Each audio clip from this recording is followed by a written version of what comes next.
Bom, pessoal, então vamos lá. Essa aqui é a aula 14. Então, dando continuidade aí nesse capítulo 6, que envolve esses conceitos de energia e trabalho, né? Na aula de hoje a gente vai examinar um tipo de forças, um tipo de força que é extremamente importante em física, que se chama força conservativa. E quais são as propriedades que tornam uma força, que qualificam uma força como sendo conservativa. Então começo lembrando você daquela expressão horrorosa lá que a gente obteve lá para o trabalho de uma força, no caso geral.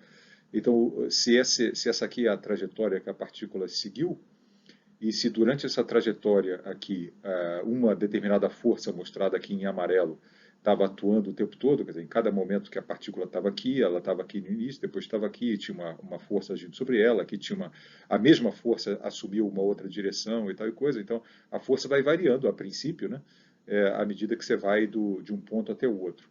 E aí a gente definiu essa definição fundamental do que era o trabalho, foi daí que surgiu lá, que é dessa forma que aparece o teorema da energia cinética do trabalho na sua forma mais geral.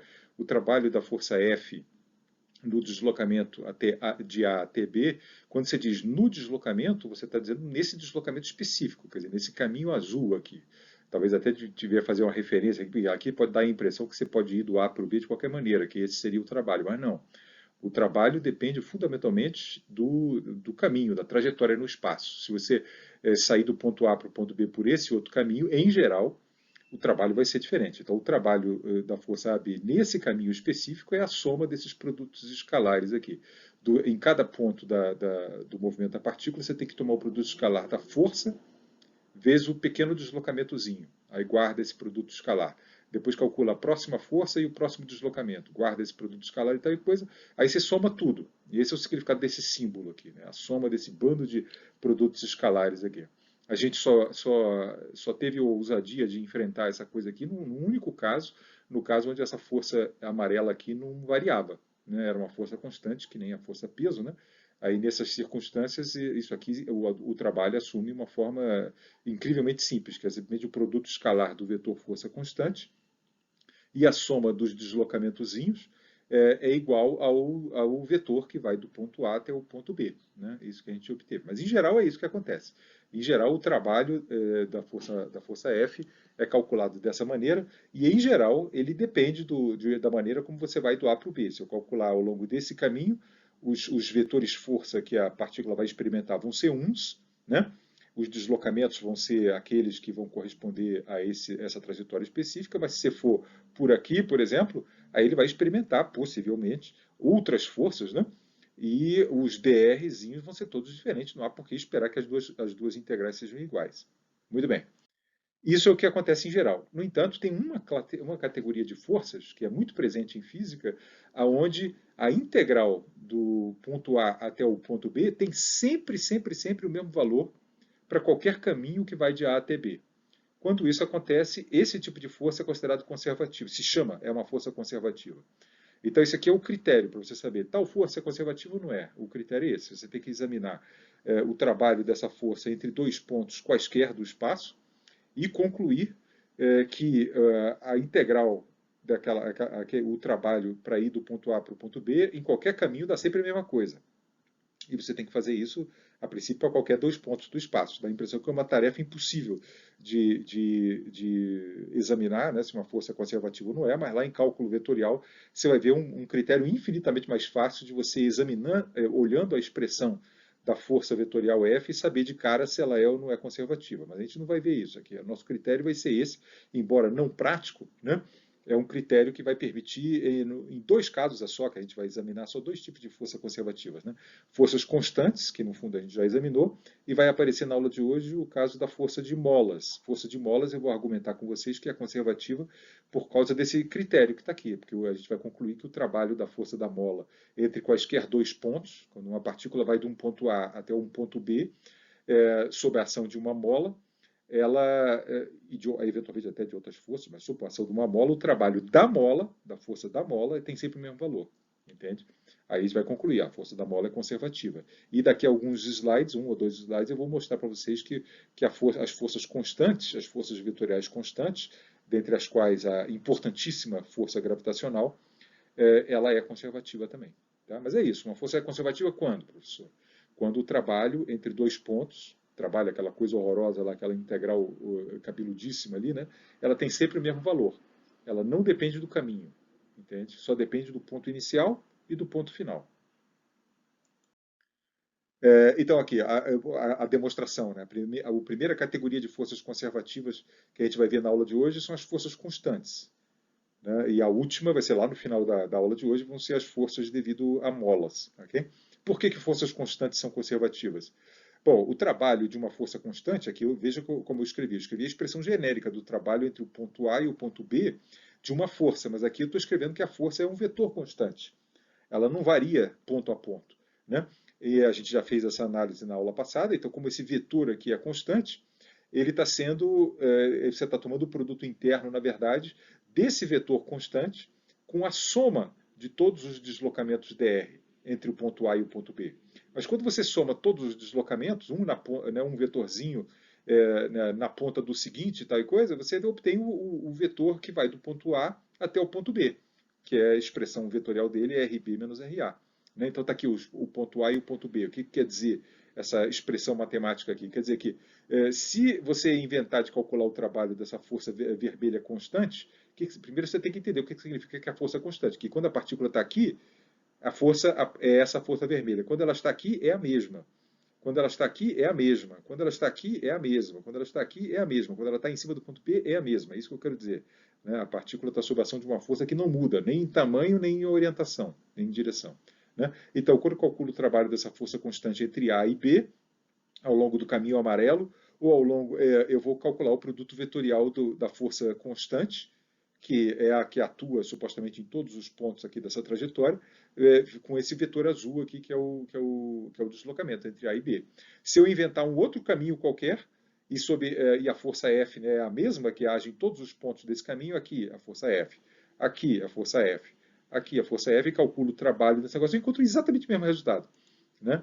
Então, claramente, a força F constante é conservativa. E essa é a expressão que você vê exatamente, né, que só depende do ponto inicial e do ponto final. Não faz menção nenhuma a se você está tomando o caminho amarelo ou você está tomando o caminho azul. Isso acontece muito, muito excepcionalmente. Tá? A força constante é uma força especial, ela é uma força chamada conservativa por causa disso. Porque o trabalho dela só depende do ponto inicial e o ponto final. Como que você foi do A para o B não depende. O valor do trabalho é esse produto escalar aqui que não faz menção explícita ao caminho específico que você usou para ir do ponto A ao ponto B.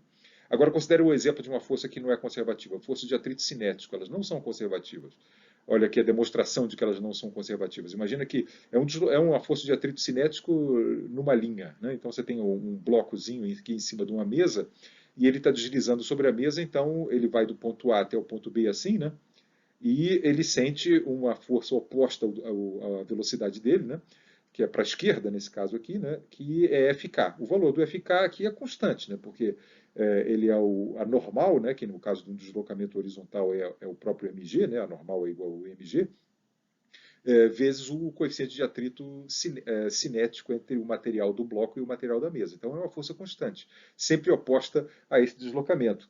Aí você diz assim, então eu sei calcular trabalho de força constante, né? É o produto escalar do vetor amarelo com o vetor azul. Exatamente isso aqui, né? Então está aqui, a magnitude do trabalho da força de atrito cinético entre A e B é menos, né, μkmg. O que é esse μkmg? É a magnitude do FK, né? O FK não é μk vezes a normal? A normal não é mg, porque o troço é horizontal. Então, a magnitude desse vetor amarelo é μkmg. A magnitude do vetor azul é d, é a distância lá, sei lá quantos centímetros tem daqui até aqui. E por que o sinal menos? Porque o sinal menos porque esse vetor é para a direita e esse vetor é para a esquerda. É produto escalar de vetores. Né? Então, esse é o trabalho. Aí eu vou mostrar aqui agora, se você for do ponto A ao ponto B, passando pelo ponto B e depois retornando, você termina no mesmo ponto B. Se a força de atrito cinético for conservativa, eu devo encontrar o mesmo valor né, do trabalho da força de atrito, ao ir assim, do A para o B, ou a ir assim. Tem que dar a mesma coisa, né, porque o ponto inicial e final é o mesmo nos dois casos. Né, mas não dá a mesma coisa. Ao ir daqui até esse ponto que está aqui, o trabalho é negativo, né? μkmg vezes d1. E ao voltar desse ponto até aqui, o trabalho, a força de atrito muda de sentido, né? Porque agora eu estou indo para a esquerda, a força de atrito muda para a direita, né? Mas o valor passa a ser μkmg, que é o valor da força de atrito cinético, que é sempre o mesmo, né? Vezes esse deslocamento D2. Então, o trabalho, nessa maneira de ir do A para o B, daqui passa o B e volta para o B, acaba sendo maior do que esse trabalho que está aqui, porque ele é menos μkmg D1, que é o trabalho para ir daqui até aqui, e menos μkmg D2, que é o trabalho daí daqui para cá. Se somos dois, dá o trabalho da força de atrito cinético ao fazer essa maneira de ir do A para o B. Quando você vai direto, sem ultrapassar o B, dá só isso aqui. Isso aqui não é igual a isso aqui, né? Tinha que ser. Se o atrito cinético fosse conservativo, tinha que ser a mesma coisa. Como não é a mesma coisa, você conclui que o atrito cinético não é conservativo. Isso aí causa uma certa confusão, possivelmente, porque você diz, pô, mas que coisa estranha, o cara acabou de dizer lá em cima que forças de atrito, forças constantes são conservativas, a força de atrito cinético claramente é constante, por que diabos ele concluiu que não é conservativa? Aqui o errado está a premissa que eu acabei de falar, né? A força de atrito cinético não é constante. A magnitude dela é constante. Claramente ela não é constante porque quando você está indo para a direita ela aponta para a esquerda, mas quando você está indo para a esquerda ela aponta para a direita. Quando você diz que uma força é constante, não é só a magnitude dela que tem que ser constante. A direção dela tem que ser, o sentido dela tem que ser constante também. Tá? Então a força de atrito cinético não é uma força constante. Tá? Então preste atenção, ela não é conservativa. Tá? Está demonstrado que ela não é conservativa. Mas o paradoxo aqui que você vai dizer, pô, mas as forças constantes não tinham que ser conservativas, o errado é que ela não é constante. Né? A magnitude dela é constante, mas a direção dela muda. Depende de para onde você está indo. Tá bom? Então, forças constantes, genuinamente constantes. Né? Vetores força que têm o mesmo tamanho e sempre apontam na mesma direção. O protótipo disso aí é o peso. Né? O peso é uma força constante e é conservativa. Mas força de atrito cinético, não. Força de atrito cinético só tem constante a magnitude da força. Para onde ela aponta depende de como é que você está se deslocando. Se você está deslocando para a direita, ela aponta para a esquerda. Se está deslocando para o oeste, ela aponta para leste. Entende? Ela depende de como que você está se deslocando. Ela não é uma força constante. E nem é conservativa. Muito bem. Agora, a gente define, quando você tem uma força conservativa, como o trabalho ao ir do ponto A para o ponto B só depende do ponto A e do ponto B, você define uma coisa que se chama a energia potencial da força conservativa. Apenas forças conservativas têm energia potencial, porque apenas elas, o trabalho ao ir do ponto A para o ponto B pode ser escrito dessa maneira. O que está escrito aqui? Está escrito isso, a definição da força conservativa. A força conservativa, o trabalho ao ir do ponto A para o ponto B depende única e exclusivamente do ponto A e do ponto B. Né? E o que está sendo escrito aqui é isso numa certa generalidade. Você permite que isso aqui seja uma função do ponto inicial menos a mesma função do ponto final. De tal maneira que se você for do ponto A para um outro ponto B, você usa a mesma função U aqui, né, para calcular o trabalho.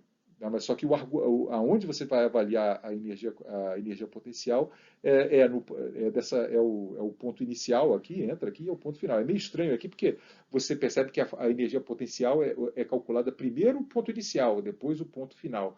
Né? Essa curiosidade, você poderia pensar que, pô, por que o cara não definiu que o trabalho para ir do A para o B é a energia potencial do ponto final menos a energia potencial do ponto inicial?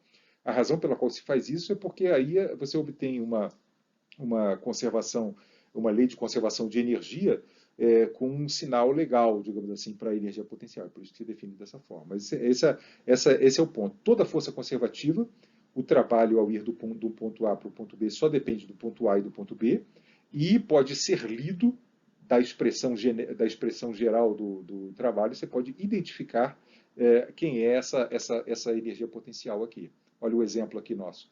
Bom, e primeiro as unidades. Né? Trabalho, assim como a energia cinética, tem trabalho, né? Trabalho é o W. Né? A energia cinética é o K. Eles são energia, né? Então eles são medidos em Joule. Joule é outro nome para Newton vezes metro. Né? Ou quilograma por vezes metro quadrado sobre segundo quadrado. É tudo a mesma coisa, só que se dá esse nome especial, porque aparece com tanta frequência, que você não fica escrevendo, quilograma metro quadrado sobre segundo quadrado, ou quilograma vezes metro. Não, isso é a mesma coisa, você chama de joule. E a energia potencial tem a mesma unidade do trabalho, como você está vendo aqui. Né? O trabalho é uma diferença de duas energias potenciais, se isso aqui é medido em joule, esse troço tem que ser medido em joule também. Então, essas três energias, a energia cinética, o trabalho e a energia potencial, são todas elas medidas em Joule. No caso da força constante, vamos ver como é que se procede para se identificar qual é a força conservativa de uma força constante. Acabei de fazer no slide anterior, mostrei para vocês que o trabalho de uma força constante F, entre um ponto A e um ponto B, é isso. Você lê dessa expressão aqui quem é a energia potencial, simplesmente comparando isso com isso aqui. Olha aqui, compare essa expressão que está aqui com essa expressão aqui. Eu consigo escrever isso aqui como uma diferença? Claro que consegue. É uma diferença nessa forma? Claro. Isso aqui é menos F interno RA, que é lido como sendo isso aqui, menos F interno RB. E aí você conclui que a energia potencial da força constante é menos o produto escalar da força constante, né, com o vetor R do ponto onde você está examinando a energia potencial. Então, tem um conceito que tem que ficar claro aqui. Energia potencial é uma função do ponto, quer dizer, de onde a partícula se encontra. Cada ponto onde a partícula se encontra tem associado a ele uma energia potencial. Trabalho é uma coisa associada a um deslocamento, né? Então, o trabalho entre um ponto e outro depende dos pontos que você, em geral, né, depende dos pontos que você visitou no meio do caminho. A energia potencial, não. Você faz sentido você perguntar, qual é a energia potencial nesse ponto? É tanto. Ah, e qual é a energia potencial naquele ponto? É tanto. Tá? É isso que sai, no caso da força constante, expresso dessa forma.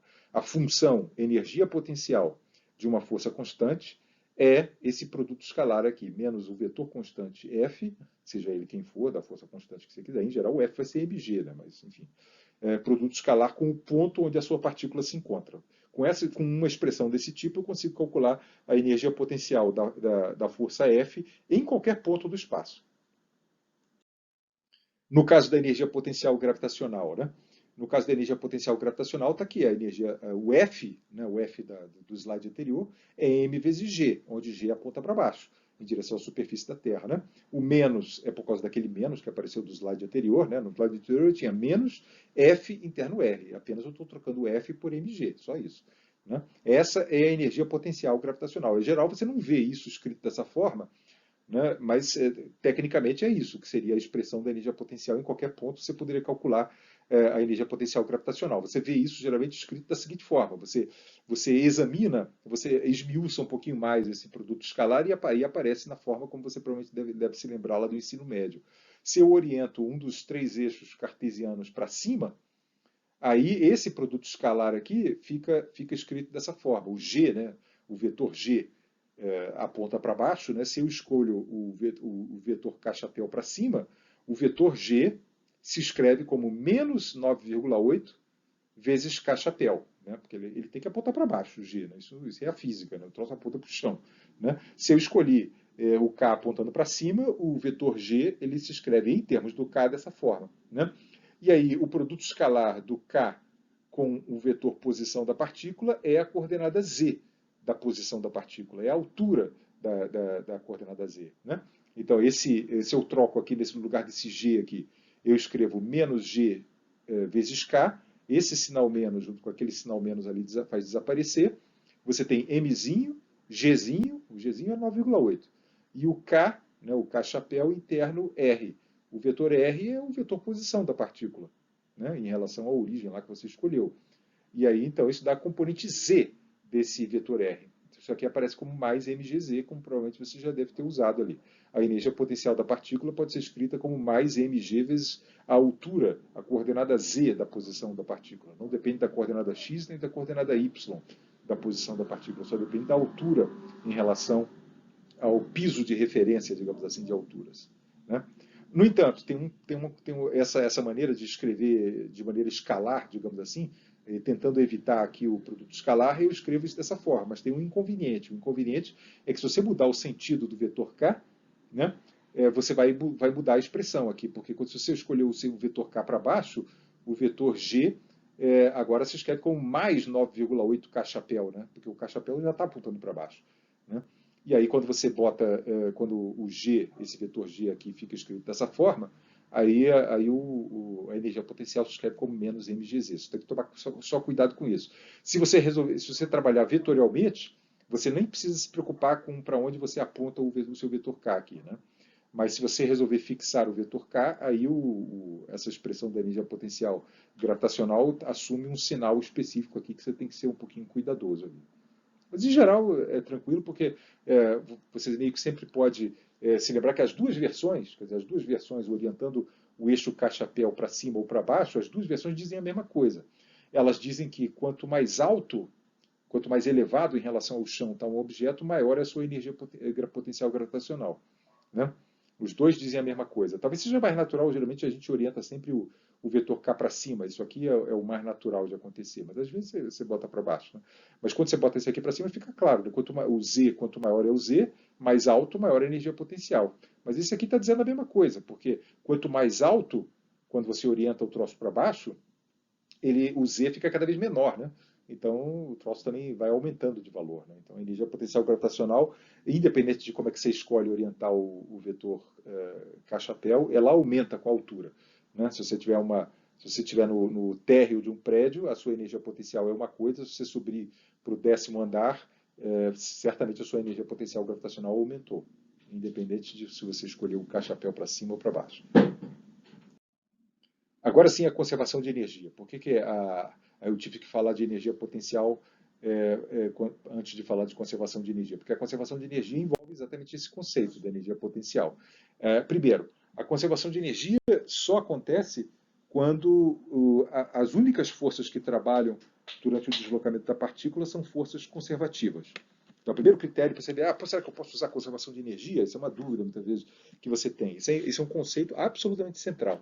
Você tem que olhar a situação lá, se é um pêndulo, se é alguma coisa sendo puxada por uma mola ou por uma corda, ou sei lá por quê. Você tem que se convencer de que as únicas forças que trabalham durante o movimento da partícula são forças conservativas.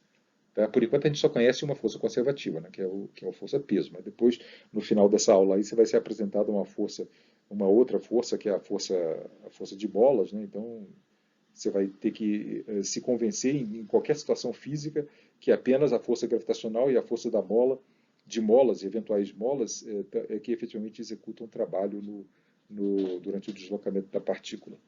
Se tiver alguma outra força não conservativa que faz trabalho, aí você não tem o direito de usar a conservação de energia. Bom, e o que é? Como é que a conservação de energia se manifesta? Então está aqui o teorema da energia cinética do trabalho, na sua maneira mais geral aqui, a variação da energia cinética. A energia cinética no ponto B menos a energia cinética no ponto A é o trabalho para você ir do ponto A para o ponto B. Eu apenas separei o trabalho de todas as forças. Né? Lembra que no teorema da energia cinética o trabalho é o trabalho de todas as forças, não é só uma das forças, não. De todas as forças. Em geral, as partículas estão sujeitas a forças conservativas e não conservativas. Esse é o caso mais geral. Então você teria que calcular, para usar o teorema da energia cinética do trabalho, o trabalho das forças conservativas no deslocamento do A para o B e o trabalho das eventuais forças não conservativas do A para o B. No entanto, se apenas forças conservativas trabalham, esse trabalho aqui é zero. Esse trabalho é zero. E o trabalho de forças conservativas ele é incrivelmente simples de se escrever em termos da energia potencial. Como é que é o trabalho da força conservativa, seja ela qual for, né? Se for uma força peso ou uma força de uma mola? Né? A gente só conhece essas duas. Né? Então, esse trabalho da força conservativa aqui se escreve como energia potencial no ponto A menos a energia potencial no ponto B. Dessa forma que está aqui. Onde essa energia potencial é a da força conservativa aí que trabalha. Se tiver mais de uma força conservativa, é a das duas. Cada força conservativa tem a sua energia potencial. Né? Então é isso. Aí você percebe por que eu defini o trabalho da força conservativa ao ir do A para o B como sendo o A menos o B e não o B menos o A. É porque agora, observe como aparece do lado esquerdo, aparece KB menos KA. Né? E aí, se eu mando esse UB para o lado de lá e o KA para o lado de lá, você descobre que quando apenas uma certa força conservativa associada a uma energia potencial U trabalha, a soma da energia cinética mais da energia potencial da única força conservativa que trabalha permanece constante, não muda. Né? Num ponto A e num ponto B, a soma das duas coisas não muda. O K muda, a energia cinética da partícula varia, a energia potencial da partícula varia, mas a soma nunca muda. Quando que isso acontece? Quando apenas uma força conservativa associada a uma determinada específica energia potencial U é a que trabalha. Aí, se tiver mais de uma força conservativa, Aí você soma as energias potenciais das diversas forças conservativas que estão envolvidas. Então, fixando de novo a ideia, esse slide diz a mesma coisa de antes, né? A conservação de energia, eu estou repetindo isso porque eu sei que vocês frequentemente se confundem com esse ponto. A conservação de energia é a forma que o teorema da energia cinética do trabalho assume quando apenas forças conservativas trabalham. Tá? Não é algo. É uma consequência direta do teorema da energia cinética do trabalho. Né? Mas para você ter o direito de invocar essa conservação, você tem que se convencer, isso é uma análise física da situação, né? Se convencer que apenas forças conservativas estão trabalhando. Agora vamos seguir esse aqui na aula de hoje um monte de exemplos aí a gente vai, na maioria dos exemplos aqui vai haver conservação de energia, mas são exemplos bem não triviais, né? Por exemplo, o primeiro exemplo é o exemplo de queda livre, lá daquele capítulo 4, lá você disparou o negócio, a bolinha do canhão lá descreveu essa parábola e tal coisa. Qual é a única força que age sobre a partícula? É o peso. Peso não é conservativo? Então a energia é conservada. O que quer dizer energia conservada? Que significa que em qualquer ponto dessa trajetória, 1/2 de mv2, que é a energia cinética da partícula, mais a energia potencial da única força, no caso aí, conservativa que age, que é a gravitacional, que quando eu oriento o eixo Z para cima, aparece como mgz, isso aqui permanece constante. Durante a trajetória da partícula, o que significa o Z? O Z significa, por exemplo, quando a partícula está aqui, o Z é isso aqui. Né? Quando a partícula está aqui, o Z é isso aqui. Claramente, durante a trajetória, o Z varia. E a velocidade também varia, mas essa soma nunca varia. Entende? É isso que é conservação de energia, e a razão pela qual você pode dizer que isso acontece nesse caso é porque a única força que está presente, de fato, é uma força conservativa. Tá bom?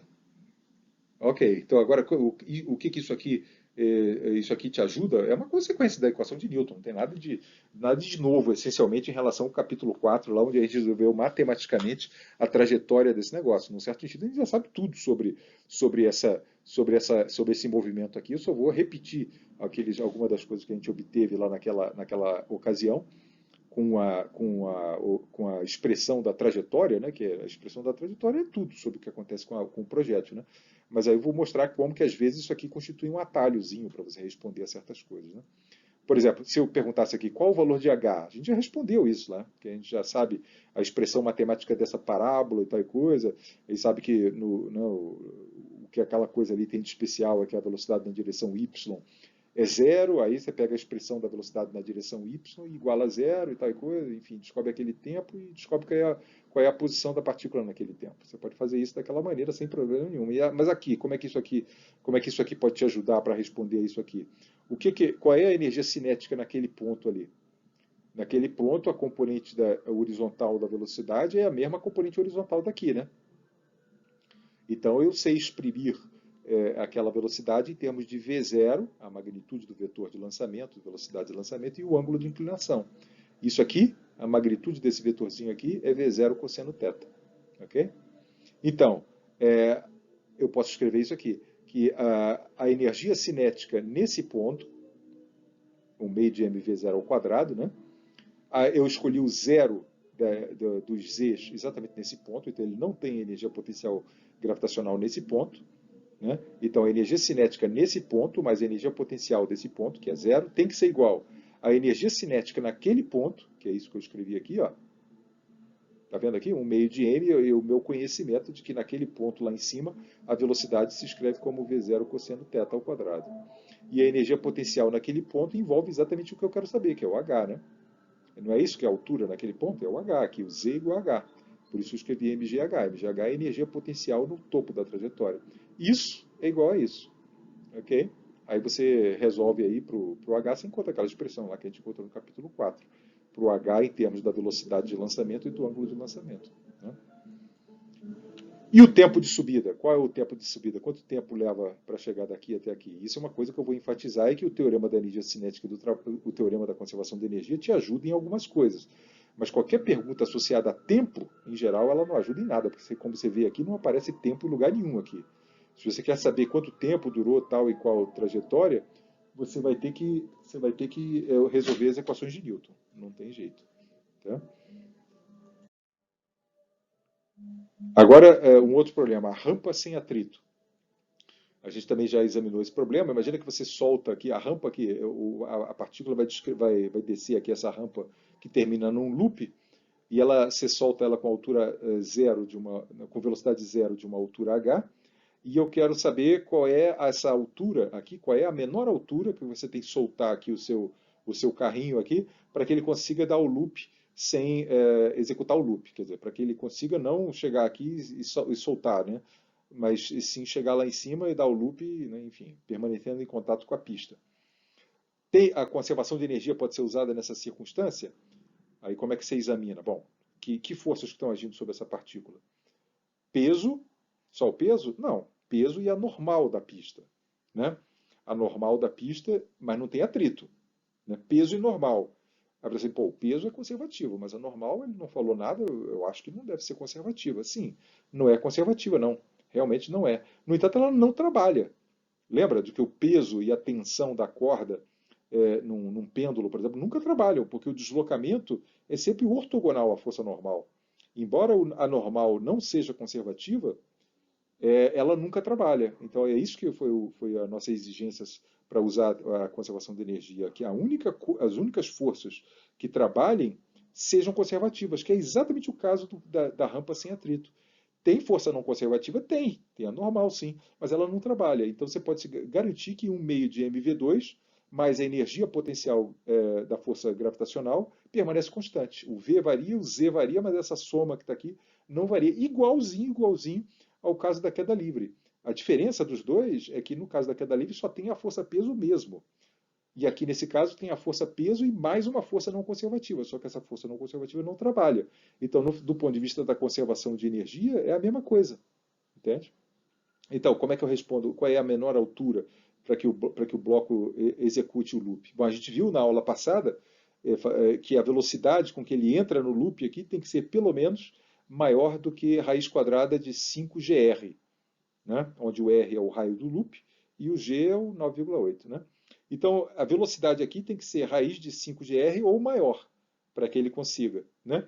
Então, claramente, quanto maior a altura que eu soltar o bichinho aqui, mais veloz ele vai passar ali. Se você soltar ele de uma alturazinha bem modesta, ele vai chegar aqui embaixo com uma velocidade menor do que essa, não vai conseguir executar o loop. Né? Então, agora eu vou usar a conservação de energia entre esse ponto e esse ponto que está aqui. Né? Então está aqui a expressão. Qual é a energia cinética nesse ponto? É zero. Né? Velocidade zero, a energia cinética é zero. Qual é a energia cinética nesse ponto? Tem que ser um meio de m vezes uma velocidade maior do que essa que está aqui. Né? E bom, enfim, está aqui a expressão. Né? Um meio de m VA ao quadrado, que é a energia cinética nesse ponto. Se eu usar o zero de alturas exatamente aqui no ponto, nessa altura que está aqui, ela não tem energia potencial gravitacional. Né? Então esse cara tem energia cinética, mas não tem energia potencial gravitacional. Né? Por isso que só tem a energia cinética dele. A parte mgh não existe para ele, porque o h dele é zero. E nesse ponto ele tem energia potencial gravitacional, mgh, né? Mas não tem energia cinética. Então um tem que ser igual ao outro. Né? A velocidade com que ele entra no loop é determinada diretamente pela altura. Okay? Dessa forma, quanto maior a altura que você soltar o bichinho, mais velocidade ele vai ter lá embaixo. Né? Então, para essa velocidade aqui ser maior do que a raiz quadrada de g sobre r, você faz a continha aqui e descobre que o h tem que ser maior do que 2,5 r. Né? 2,5 r é um diâmetro, né? 2r é isso aqui. Né? 2r é isso aqui. E mais metade de r é isso aqui. Então você tem que lançar mais ou menos aqui. Ó, 2r está aqui, né? 2r, mas o r seria isso aqui, mais metade. Você tem que lançar o bichinho pelo menos daqui. Pelo menos daqui. Não é de 2R, não. Né? Você pode dizer, ele tem que lançar lançado de 2R para chegar aqui em cima. Não, para ele executar o loop não é daqui, não. Ele tem que ser lançado um pouquinho mais alto, né? De uma altura maior do que 2,5R. Então está aqui o experimento assim, da rampinha aqui. Esse é o Walter Levin lá da. É o Walter Levin aqui, deixa eu mostrar aqui para vocês. Esse é o loop, né? Isso aqui é a rampa, e aí termina num loop circular, e, enfim, depois não interessa. Ele está exatamente explicando de que altura da mesa, né, ele tem que soltar para que ele consiga. Segundo o nosso cálculo, é 2,5 vezes o raio. Né? Isso aqui é um raio, isso aqui é outro raio. Então, isso aqui, ó, Se ele soltar nessa altura aqui, não vai dar certo, porque essa distância aqui seria 2 vezes o raio. Tem que ser 2 vezes o raio, mais metade do raio, sei lá, tem que ser por aqui. Ou mais para cima ainda. Né? Vamos ver aqui. Ah, ele está soltando a 2 vezes o raio ali, né? Isso não vai dar certo. Vamos ver. Ah, não soltou. Peraí. Olha lá, ali não funciona. Ele descola, tá vendo ali? Descolou. Aqui.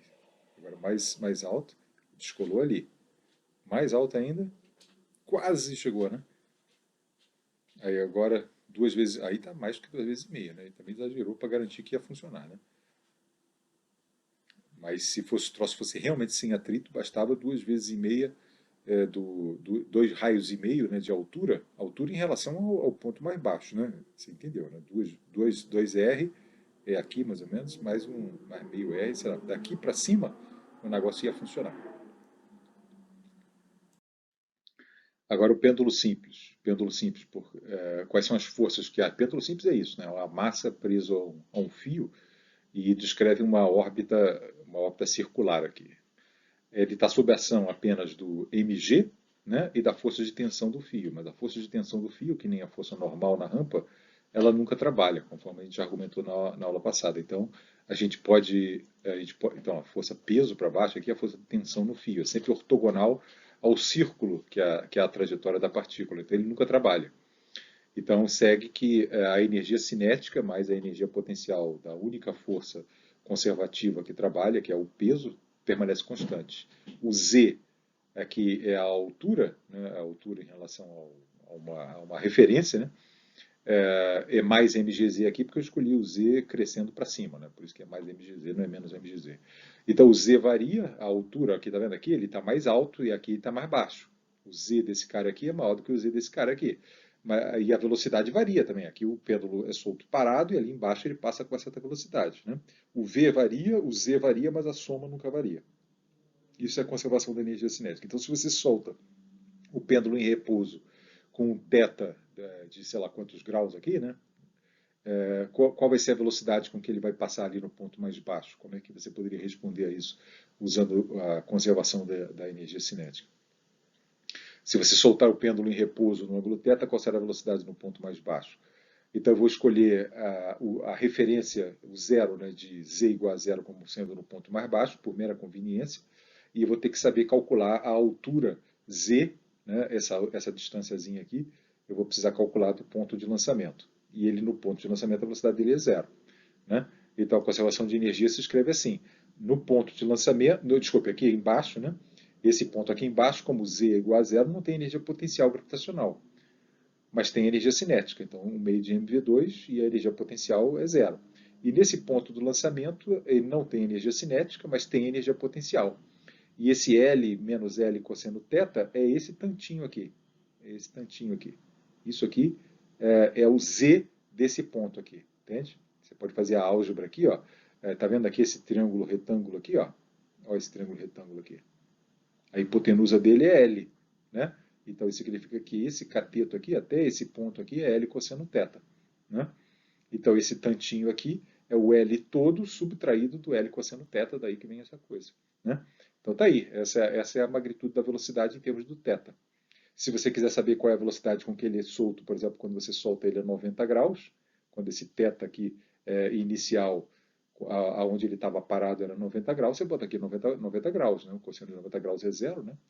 Aí você encontra lá a velocidade com que ele passa ali embaixo. Mas se soltar com 45, 43, você usa essa expressão aqui. E qual é o valor da magnitude da tensão em uma posição qualquer? Ah, isso aqui não te ajuda em nada.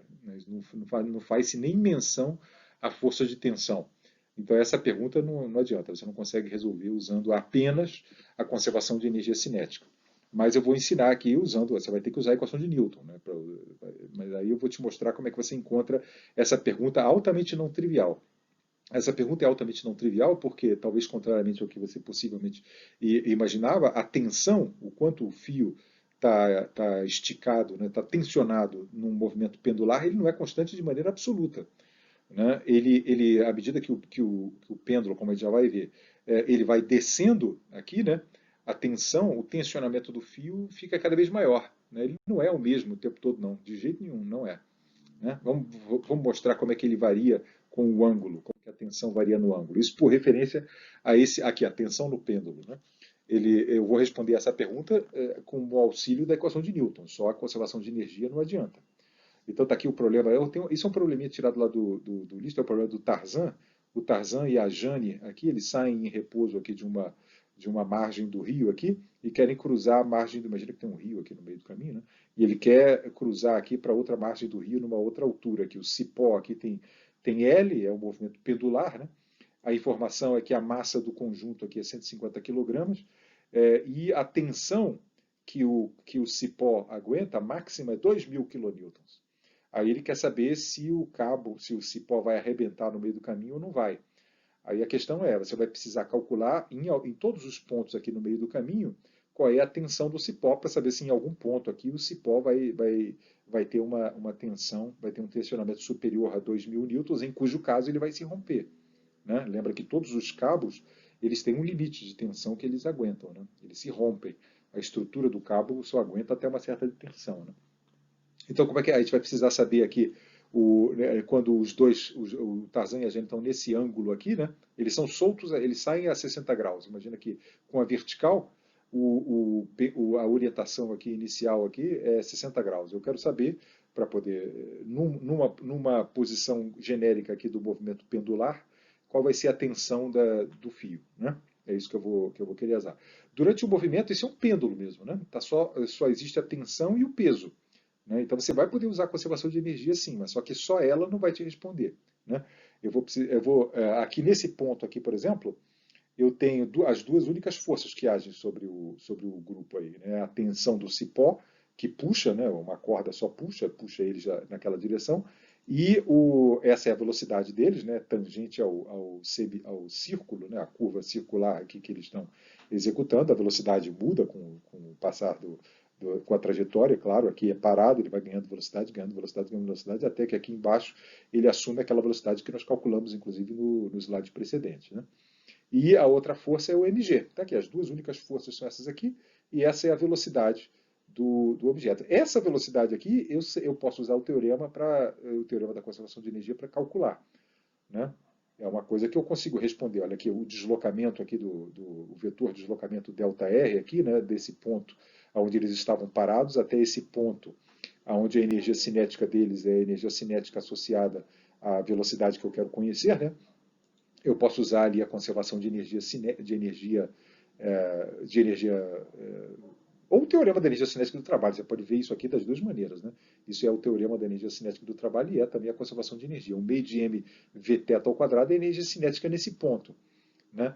E essa coisa que eu escrevi aqui é o trabalho nesse deslocamento, desse ponto para esse. Né? Então o que está sendo dito aqui é que a variação de energia cinética entre esse ponto e esse, que é essa aqui, né? Porque aqui eles estavam parados, né? É igual ao trabalho no deslocamento daqui até aqui. Isso é o teorema da energia cinética do trabalho da aula passada. Mas só que aqui eu não estou simplesmente enfatizando, mas isso aqui pode ser visto como sendo a energia potencial gravitacional nesse ponto, menos a energia potencial gravitacional nesse ponto aqui também. Podia escrever reconhecer aqui nessa expressão tal coisa, mas não é necessário. Né? Porque o que eu queria é essa expressão aqui. Eu quero saber quem é a velocidade quando a inclinação do cipó com a vertical é um certo θ. Né? Veja como essa expressão aqui faz sentido. Quando a inclinação com o θ é 60 graus, que é essa que está aqui, ela me dá cosseno de 60 menos cosseno de 60 diz que é zero, que é o que efetivamente eles estão parados. Né? Mas à medida que o θ vai diminuindo, né? O θ é 60, passa para 55, 50 e tal coisa, o cosseno de θ vai ficando cada vez maior. Né? O cosseno θ vai crescendo à medida que o θ diminui. Né? O cosseno é assim. Então esse número aqui fica cada vez maior, então à medida que eles vão descendo aqui, a velocidade deles vai crescendo. Qual é a velocidade aqui embaixo, por exemplo? É só colocar θ igual a zero aqui que você descobre qual é a velocidade ali embaixo. Mas não interessa, eu quero saber a tensão. Tá? Eu tenho a expressão da velocidade em qualquer ponto da trajetória. Como é que com o auxílio disso eu consigo descobrir a tensão? Aí você vai precisar de outra coisa, que não tem nada a ver com conservação de energia, que é a equação de Newton. Eu vou usar a equação de Newton, F igual a ma, nesse ponto. Tem duas forças vetoriais aqui, mg para baixo, tensão naquela direção, e eu vou escrever a equação de Newton ao longo da direção do fio, né, que é a direção normal, né, que a gente definiu na aula passada, lembra? Então, ao longo dessa direção, que forças que agem? Tem a tensão, né, que puxa eles na direção dali do centro, mas tem o mg, na verdade não o mg, mas essa componente aqui do mg, tá vendo? Essa componente do mg que puxa eles para fora do círculo e essa que puxa eles para dentro. Essas duas forças, a força radial para dentro da tensão e a força radial para fora do mg, elas se combinam para produzir a aceleração centrípeta associada a essa velocidade, que a gente aprendeu, que é v θ ao quadrado sobre o raio do círculo. Entende? Esse é que é o truque para você calcular a tensão. É escrever a equação de Newton na direção radial, né, nesse ponto aqui genérico. Então está aqui. A massa da partícula vezes... Isso é aceleração? Não, não é toda a aceleração desse ponto. O vetor aceleração aponta na direção da soma do vetor marrom com o vetor amarelo. Mas a componente do vetor aceleração ao longo do cipó é mv2 sobre r. Só que o r aqui é o L. Né? A gente viu isso na aula passada, com aquele comentário genérico sobre a aceleração centrípeta. E isso aqui tem que ser igual à soma das forças naquela direção, na direção para dentro. Né? Tomada no sentido positivo para dentro. Né?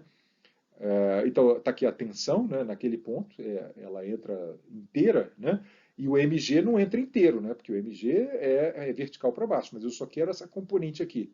Quanto que vale esse pedacinho do mg? Eu tenho que decompor esse vetor num pedacinho aqui, ó, presta atenção, assim, num catetozinho aqui e num catetozinho aqui. Né?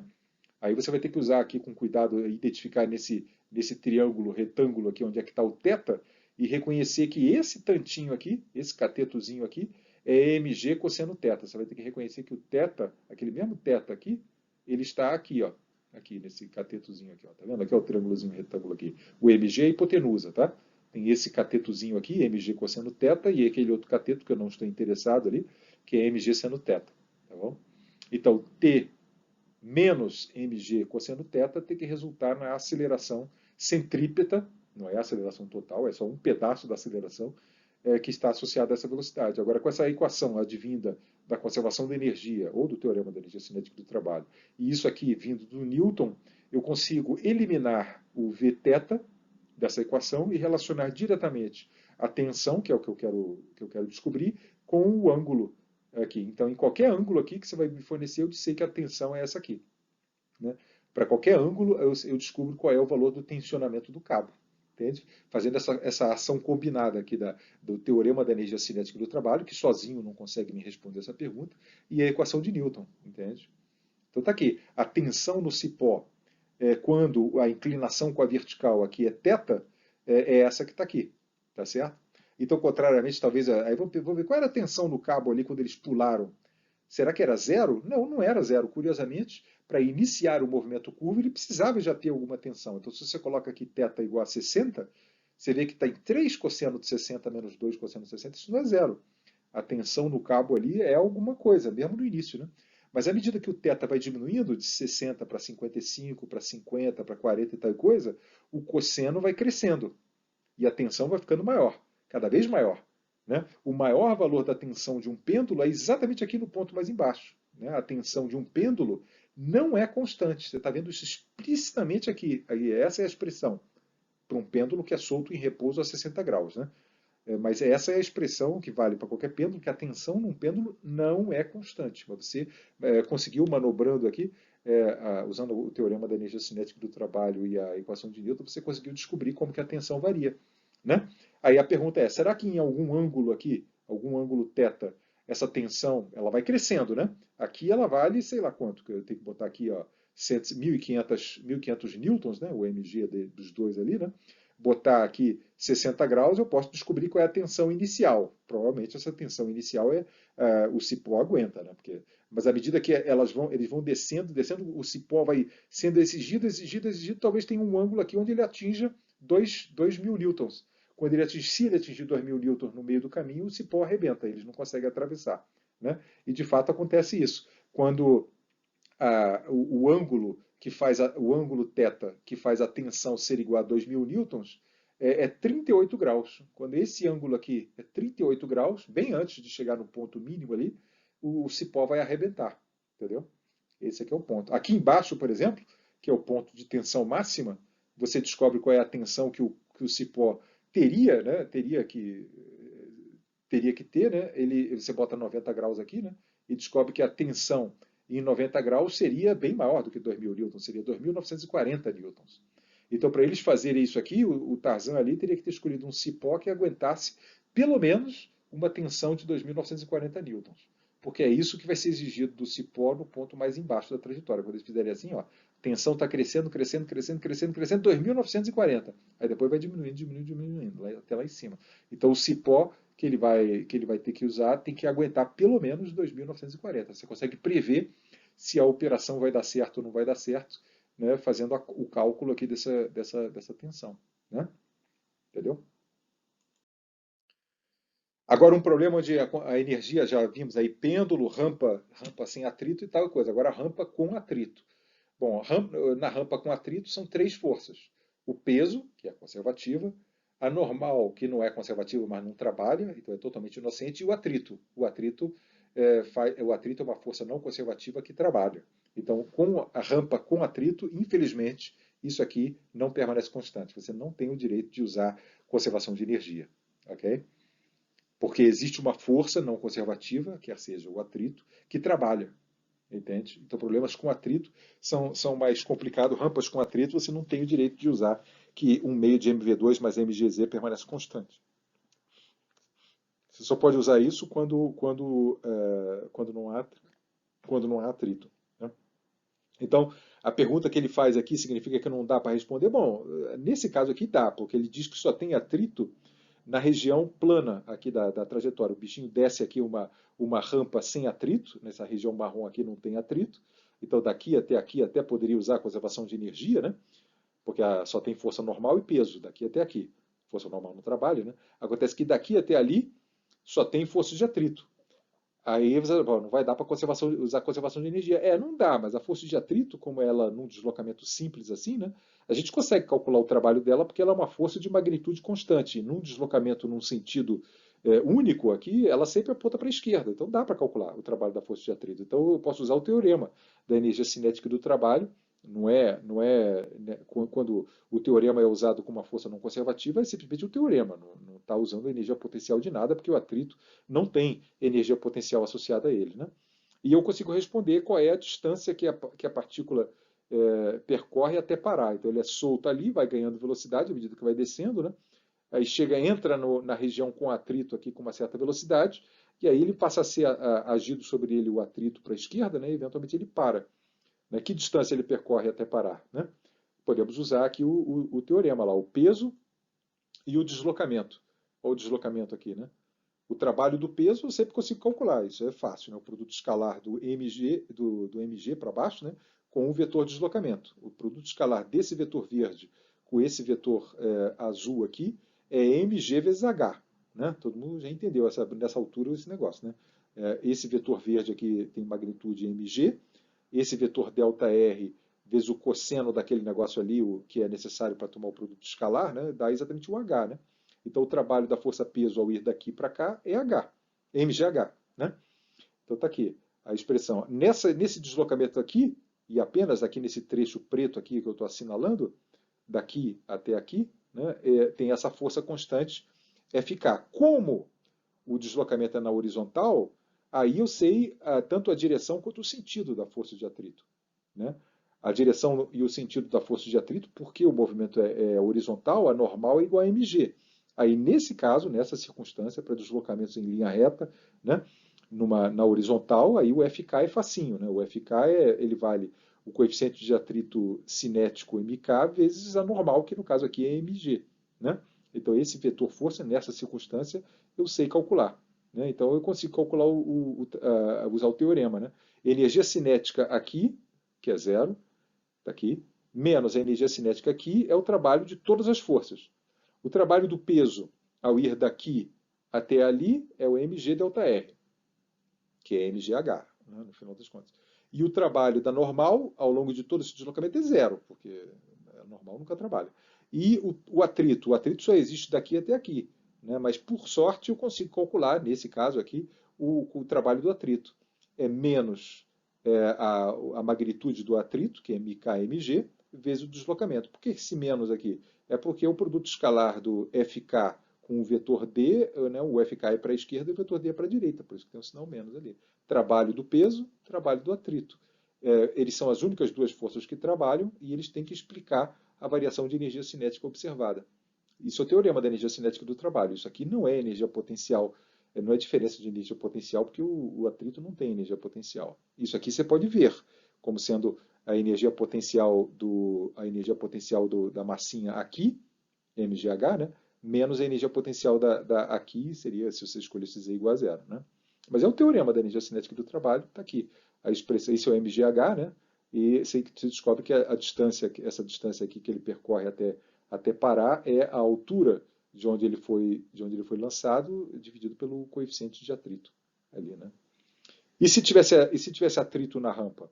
Aí a dificuldade de haver atrito na rampa em relação a ter atrito numa região num deslocamento horizontal é que ao longo da rampa, a normal, diferente no caso horizontal aqui, a razão pela qual isso aqui fica simples é porque a normal é mg, quando num deslocamento horizontal, né? Ela tem um valor constante, então correspondentemente o atrito cinético também. Mas numa rampa, assim, a normal é que nem a tensão no pêndulo. Ela varia. Aqui é uma coisa, ali é outra coisa, aqui é outra coisa, tal coisa. Então, o força de atrito de cinético numa rampa varia de ponto a ponto. Você não tem como calcular de maneira simples o trabalho da força de atrito. Entende? Então, tá bom. É por isso que ele só considerou o atrito aqui na região plana, né? Porque é só ali que, em geral, não dá para calcular o trabalho de atrito, né? Mas aqui no caso de um deslocamento plano, né, no deslocamento horizontal, aqui eu consigo. Agora uma questãozinha aqui simples aqui. Você vai do ponto A, isso aí é uma questão conceitual aqui. Você vai do ponto A até o ponto B ao longo de três maneiras diferentes. Um é em linha reta, o outro é fazendo assim, pof, pof, pof, e o outro é fazendo assim, né? Três caminhos diferentes de ir do ponto A para o ponto B. Aí ele diz assim, ó, durante esses deslocamentos todos aí, você tem forças conservativas e não conservativas agindo sobre a partícula. É um teste para saber se você entendeu o teorema da energia cinética do trabalho, tá? Então, ele te informa a variação da energia cinética, quer dizer, a energia cinética em B menos a energia cinética em A. Quando ele vai por aqui, é 12 joules. Isso é dado. Quando ele vai por aqui, a energia cinética em B é 22 joules maior do que A. É isso que significa ΔK. O ΔK depende do caminho. Quando você vai direto, ele não diz quanto é. Ele vai pedir para você concluir. E quando você vai por aqui, a variação da energia cinética é 12 joules. Aí a informação adicional, esse é só que ele. Aí, de outra coisa que ele informa é que no caminho amarelo não tem a força não conservativa que existe nos outros três casos, não age. Quer dizer, não faz trabalho nenhum. Somente uma força conservativa age. Tá certo? Só a força conservativa age quando ele vai pelo caminho amarelo. Quando ele vai pelo vermelho, pelo verde, pelo azul, tanto a força conservativa quanto a não conservativa agem. Okay? No amarelo e em mais dois caminhos, no caminho amarelo, não, na verdade, desculpe, eu falei errado. No caminho amarelo e em dois outros caminhos, o trabalho da força não conservativa é zero. Né? Então eu só garanti o amarelo aqui, mas eu não sei se é o verde e o vermelho, ou se é o verde e o azul, onde o trabalho da força não conservativa é zero. Vamos ver o que a gente consegue preencher aqui dessa tabela. Bom, a primeira coisa a saber, que a variação da energia cinética tem que ser a soma desses trabalhos aqui. Isso é o teorema da variação da energia cinética, né? E do trabalho. Se existem forças conservativas e não conservativas, a soma total do trabalho tem que corresponder à energia cinética. Tá bom? Eu sei isso aqui. Então, o trabalho da força conservativa, nos quatro casos aqui, é o mesmo. Por que motivo? Esse é o conceito de energia conservativa, trabalho de força conservativa. Força conservativa só depende de onde você saiu para onde você foi. O trabalho, a maneira como você foi de um para o outro, não altera o valor do trabalho. Né? Ao você escrever isso aqui, você mostrou que entendeu que o trabalho de uma força conservativa é o mesmo, independente se você vai pelo caminho verde, vermelho, amarelo ou azul, é o mesmo valor X. Ok? Então, esse é o conceito de trabalho de força conservativa, não depende do caminho. Isso é X, isso é X, isso é X, isso é X. É o mesmo X. Tá? Esse é o conceito.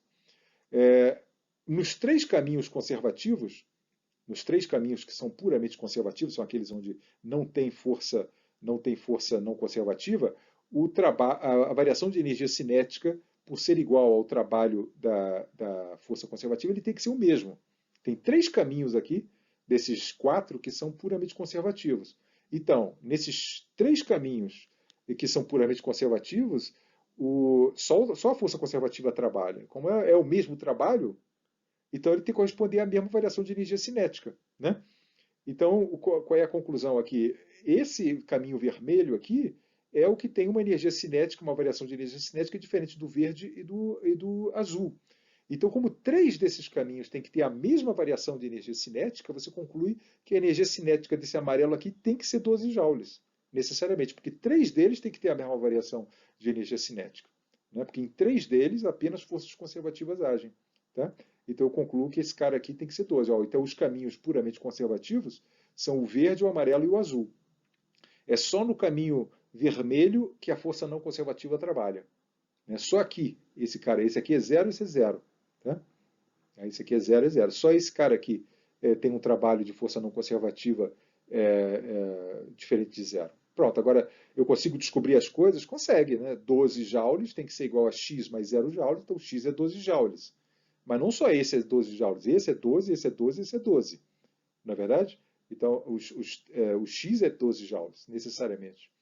E esse cara aqui, quanto tem que ser para que somado a 12 joules dê 22? Ele tem que ser 10 joules, não tem jeito. Tá?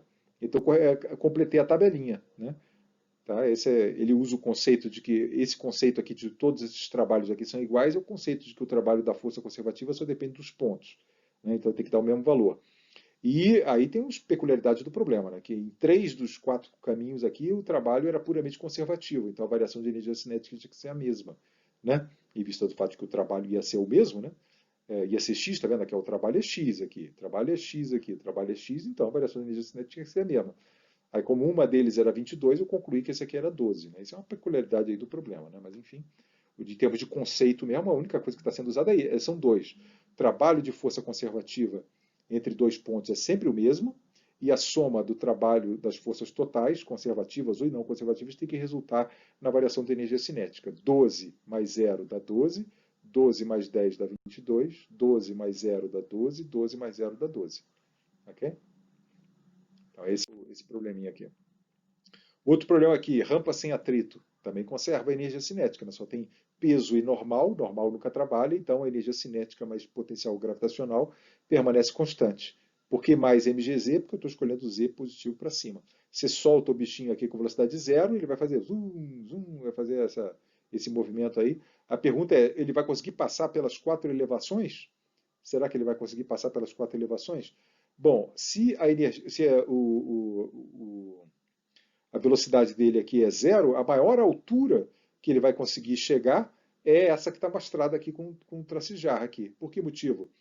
Porque se nessa altura a energia total aqui, a coisa que é conservada aqui, é 1 meio de mv2 mais mgz. Para esse ponto em questão, imagina que eu tivesse escolhido o zero dos z's aqui embaixo, né? Esse mg aqui seria a altura dessa linha tracejada, né? Então, isso aqui seria zero, porque a energia cinética aqui é zero, né? Então, esse valor constante aqui seria correspondente a mg vezes essa altura que está aqui, né? Por que você não pode chegar acima dessa altura aqui? Nunca, de maneira nenhuma, você pode ultrapassar essa altura.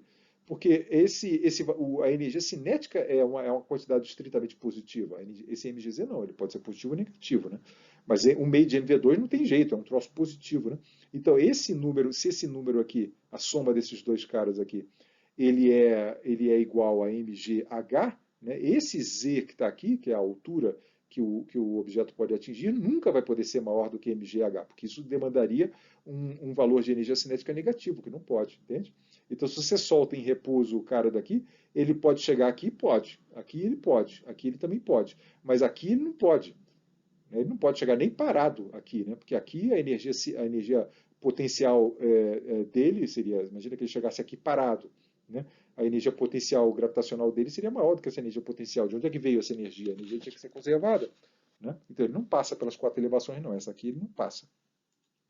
É certo que a massa vai estar em contato com a pista? Aí já é uma pergunta que não tem nada a ver com conservação de energia. Né? É parecida com aquela pergunta lá de qual é a altura que eu tenho que lançar para o bloquinho passar no loop, né? para ele estar dentro do loop. Aí é uma questão que envolve a magnitude da força normal. Eu tenho que garantir que quando o bloco passa aqui por esse ponto, né, a força normal aqui, a força normal que ele experimenta aqui, não pode ser, tem que ser finita, né, não pode ser zero. Se for zero, significa que ele perdeu o contato. Ele vai passar aqui em cima e vai sair voando, né, não vai fazer assim. Então, como é que você responderia essa pergunta? Você teria que proceder assim. Você poderia usar a conservação de energia para saber com que velocidade ele passaria aqui em cima, né? Usar a conservação de energia. Como? Nesse ponto, um meio de MV2 mais a energia potencial gravitacional nesse ponto tem que ser igual a mgh, entende? Então, a energia cinética nesse ponto aqui vai ser maior do que a desse, que vai ser maior do que a desse, que nesse ponto aqui vai ser zero, né? Tá, então o que tem a energia cinética nesse ponto aqui? Nesse ponto aqui, para ele permanecer em contato aqui no cucuruto da trajetória, eu tenho que garantir que a velocidade que eu vou concluir a partir da conservação da energia cinética tem que ser menor do que g vezes r. A velocidade é menor do que raiz quadrada de g sobre r. De onde é que vem isso? Isso vem da análise da equação de Newton centrípeta, sendo normal naquele ponto ali, né? Nesse ponto aqui, quem são as forças que agem sobre o carro? O mg para baixo e a normal para cima. Normal sempre repelente, né? Mas, e aí as duas forças, o mg para baixo e a normal para cima, têm que ser responsáveis por mv2 sobre r, onde v2 é o v correspondente à velocidade que ele vai passar naquele ponto ali, né? Aí você usa que o menor valor que a normal pode ter é zero. E aí você descobre qual é o maior valor que a velocidade pode ter aqui em cima. Se a velocidade nesse ponto aqui, você concluir, né, for maior do que raiz quadrada de g sobre r, significa que a normal aqui nesse ponto teria que ser negativa. E aí é impossível. Normal, no máximo, no mínimo é zero, né? Significa que ele vai perder contato aqui com a pista, né? Dessas quatro, bom, isso depende também do raio de curvatura aqui, né? Do raio de curvatura o R aqui se refere ao raio de curvatura das pistas naquele ponto ali de extremo, né? Olha lá, o raio de curvatura ali e etc e tal. Ok. Em geral, o teorema da energia cinética do trabalho ou a conservação de energia não ajuda em questões envolvendo o tempo. No entanto, deixa eu mostrar aqui uma exceção. Então, olha aqui, você tem duas rampas aqui, ele vai soltar duas bolinhas aqui nessa rampa aqui, de cima e na rampa de baixo. Na rampa de baixo, a diferença das duas é que a rampa de baixo aqui, ela desce num nível mais baixo aqui, permanece ali embaixo durante um certo tempo ali da trajetória e depois sobe. Aí a pergunta é se as duas bolinhas vão percorrer, obviamente por conservação de energia, né, ela vai soltar parado ali, ela vai descer aqui e vai chegar ali em cima parado, né? Igualmente aqui, né? A conservação de energia acontece quase perfeitamente aqui, porque a bolinha rola. A gente vai estudar esse problema de bolinha rolar aqui. Fazer a bolinha rolar é uma maneira de você, digamos assim, representar um objeto escorregando por uma rampa sem atrito. Mas ignora esse fato do rolamento aqui e pensa que isso aqui é um bloco numa rampa sem atrito, duas rampas sem atrito de diferente forma. A energia só tem força gravitacional e força normal. Então, se ele solta parado nessa altura, ele vai descer, ganhar velocidade, né, permanecer com velocidade constante, porque aqui a altura é constante, e depois vai perdendo velocidade até parar lá em cima. E aqui também, né, só que ele ganha mais velocidade aqui embaixo e depois sobe ali em cima, né? Nos dois casos, ele vai sair parado e chegar parado ali. Aí a questão é o tempo de viagem. Qual das duas você acha que a bolinha vai chegar primeiro no extremo? Vamos ver.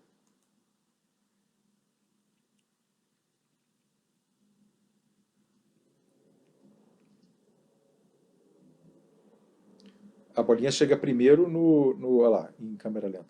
A bolinha chega primeiro pelo caminho de baixo. Eu quero que você me dê uma explicação qualitativa, me manda mensagem no site, por que que você poderia esperar isso? Por que que isso aqui acontece, né? Em termos da forma da trajetória e tal coisa. Por que que essa bolinha aqui chega lá em cima? A conservação de energia não te diz nada. A única coisa que a conservação de energia te diz é que se você soltar uma bolinha aqui, parada, ela vai conseguir chegar aqui em cima parada também. É só isso que ela te diz, né? O tempo de viagem não diz nada, né? Mas você pode, eu quero ver um argumento físico de por que que você poderia, você explica, de como você explica o fato de que essa bolinha aqui chegou antes. Tá? Bom, agora sim a força elástica, que é a nossa segunda força conservativa, né? Senão, se terminasse aqui, você só ia conhecer uma força conservativa, né? Que é a força gravitacional, ou uma força constante, né? Mas existe um outro tipo de força muito importante, que se chama força elástica, que também é conservativa. Eu vou caracterizar a força elástica, apresentar a vocês a lei de força, que se chama lei de Hooke, né? E aí mostrar que ela é de fato conservativa, porque ela atende aquele critério de que o trabalho entre dois pontos só depende dos dois pontos, não depende se você, como que você vai de um ponto para o outro. O que é a força elástica? Essa é a lei de Hooke. O Hooke era um físico inglês lá da época lá do Newton, 1678, mais ou menos na mesma época que o princípio e a matemática lá do Newton foi publicado. Então o ponto é esse aqui: uma mola faz uma força proporcional ao quanto ela foi esticada ou comprimida. Isso que é a lei de Hooke. Né? Uma mola, o primeiro comentário que eu quero deixar claro aqui é que uma mola, diferentemente de uma corda, ela tanto puxa quanto empurra. Né? E o quanto, a magnitude do puxão e do empurrão que ela faz é proporcional, é isso que está escrito aqui, ao quanto ela foi esticada. Quando você estica a mola, ela te puxa para retornar ao tamanho que ela gosta. Quando você comprime a mola, ela te empurra para retornar de novo ao tamanho que ela gosta de ficar. Né? E a magnitude da força que ela faz é proporcional ao quanto você esticou ou comprimiu. Então está aqui representado num desenho, né? Você tem uma mola aqui, essa mola não tem nenhum, ela está no seu comprimento de equilíbrio, que se chama, né? O comprimento que ela gosta de ficar. Aí se você pendura aqui uma massa, né? Aí ela está sob ação, ela estica a mola, está vendo aqui, esticou de X, né? Essa era a posição do extremo da mola, agora passou a ser esse. Esse X aqui é o novo comprimento da mola. Esse objeto que está aqui em repouso, em equilíbrio, né? Ele está sendo puxado para baixo por mg e puxado para cima pela força da mola. A mola foi esticada e está querendo voltar a ser o que ela era antes, né? Então ela está exercendo essa força aqui, está puxando para cima o bloco, o bloquinho, né? A terra está puxando para baixo e a mola está puxando para cima e os dois estão empatados aqui. A mola resulta esticada de X. A comprovação de que a mola faz uma força proporcional ao deslocamento você pode efetuar no laboratório, simplesmente botando duas dessas massas e percebendo que a mola estica duas vezes mais. Né? Se eu boto dois blocos de massa igual, né? Agora o novo equilíbrio acontece, você observa isso, né? Você observa que o novo equilíbrio acontece quando a mola se estica, ao invés de x, 2x. Mas por que ela está esticando 2x? Porque agora o puxão de volta da mola tem que ser duas vezes maior, né? Porque isso aqui agora está sendo puxado para baixo com 2 mg. Né? Então é isso que acontece com uma mola. Quando você desloca ela de x, ela exerce uma força tentando voltar de proporcional a x. Quando você estica ela de 2x, ela exerce uma força proporcional a 2x. Podia não ser assim, mas é assim. Tá? E isso vale tanto para quando a bola é esticada quanto para quando ela é comprimida. Tá bom? Então, isso aqui, a lei de Hooke, numa forma matemática, estabelece a constante de proporcionalidade como sendo essa constante aqui, K. Né? O que está sendo mostrado aqui? Está sendo mostrado aqui uma massa presa na ponta de uma mola. Essa linha tracejada aqui marca a posição, o comprimento da mola de equilíbrio. Né? Quando o comprimento de equilíbrio, a mola não está nem esticada nem comprimida. Isso acontece quando ela está no X. Aqui a mola está esticada, aqui está comprimida. Esticada, comprimida. Tá? Esse movimento oscilatório aqui vocês vão estudar lá em Física 2. Tá? Por enquanto a gente não vai se preocupar com esse movimento oscilatório. Eu só quero caracterizar a força. Então, quando a mola está comprimida, ela está empurrando o objeto para a direita. Agora ela está empurrando o objeto para a esquerda. Mas o quanto ela está empurrando não é a mesma coisa. Não é sempre o mesmo valor em newtons. Depende de quanto ela está esticada além da posição de equilíbrio ou quanto ela está comprimida além da posição de equilíbrio. Para caracterizar isso, para escrever uma coisa que é proporcional ao quanto a mola está esticada ou comprimida, que é proporcional a isso, você bota uma constante de proporcionalidade, diz assim, ó, a força, quando a partícula está na posição x, é menos uma constante de proporcionalidade, que se chama constante da mola, é uma característica da mola, né, vezes a distância da partícula até a posição de equilíbrio. Por que isso aqui contempla exatamente o que você quer exprimir? Primeiro porque x menos x de equilíbrio, quando x está à direita do x de equilíbrio, a bola está esticada. Né? Quando o x está aqui, por exemplo, o x é maior do que o x de equilíbrio, o x cresce para a direita. Né? Então, isso aqui é positivo, e a força é negativa, está apontando para a esquerda, é verdade. Quando a mola está esticada, ela empurra no sentido de puxa as coisas, né? Então o sentido da força está corretinho. E o valor também está indicado que é proporcional ao quanto esticado a mola está. Se x é maior do que x de equilíbrio de 1 centímetro, ela faz uma força menoscável de 1 centímetro. Mas se você esticar de 2 centímetros, ela faz uma força 2 vezes maior. É isso que está escrito aqui. Isso é o conteúdo da força da lei de Hooke. Isso funciona também tanto quanto x é maior do que x de equilíbrio, quando a mola está esticada, quanto funciona também essa expressão matemática quando ela está comprimida. Porque quando x é menor do que o x de equilíbrio, x menos x de equilíbrio é negativo, né?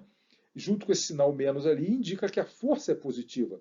E é verdade, quando o x está à esquerda, aqui, por exemplo, quando o x está à esquerda do x equilíbrio, a mola está comprimida e está empurrando para a direita. O objeto, a força tinha que ser positiva.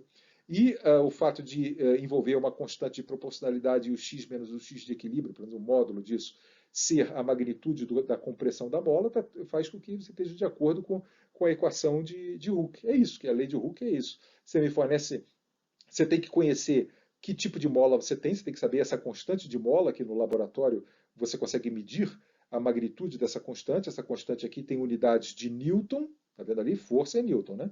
E isso aqui é metros, né, distâncias. Então esse K tem dimensão de newtons por metro, se chama a constante da mola. Cada mola tem a sua característica. Já vou comentar o que faz umas molas terem um K grande, serem duras, e outras molas teriam um K pequeno, serem molas molengas, né? Mas essa é a lei de Hooke, na sua expressão geral. A maneira como geralmente se procede é que sempre que você tem um problema envolvendo mola, em geral você escolhe o zero do eixo x como sendo exatamente na posição de equilíbrio. Aí isso aqui assume a forma que talvez você esteja mais acostumado, como menos k vezes x. Né? Você geralmente bota a origem do eixo x exatamente na posição de equilíbrio, exatamente para evitar essa coisa desagradável aqui. Mas quando você não faz isso, você tem que carregar esse x de equilíbrio aqui, a posição do equilíbrio. O que é a posição de equilíbrio? Como é que eu reconheço qual é a posição de equilíbrio? Você deixa a bola paradinha, relaxada, com seu tamanho legal. Aí a posição da ponta da mola, quando ela está relaxada, quando ela não está nem esticada nem comprimida, é a posição de equilíbrio da bola. Um objeto colocado naquela circunstância na ponta da bola não vai sofrer nenhuma força, nenhum empurrão, nenhum puxão. Entende? Olha aqui esse ensaio aqui. Deixa eu mostrar primeiro esse filminho aqui, depois eu comento aqui. Olha aqui. Você tem aqui uma barra, tá vendo aqui? Uma barra. Ali, presta atenção ali nesse símbolozinho ali, que é o quanto o sujeito vai pegar essa máquina aqui, vai tentar esticar essa barra. Vai fazer uma força para cima aqui, tá? Para tentar esticar. E aí olha o que acontece com a altura da barra, ele fica medindo aqui o quão mais comprida fica a barra, o quanto ela se deforma, né? E aí plota aqui nesse eixo horizontal aqui o quanto a barra está se deslocando com relação à força que ele está tendo que fazer para esticar a barra. Ele não está esticando uma mola, mas para todos os efeitos, essa coisa que está aqui está funcionando que nem uma mola. Observe. Ó, ele esticou ali, tá vendo? Ele tá esticando, mas o quanto a mola estica de valor é muito pouquinho ali, mas se você apreciar aqui aquela coisinha ali, você vê que ela está esticando mesmo, né?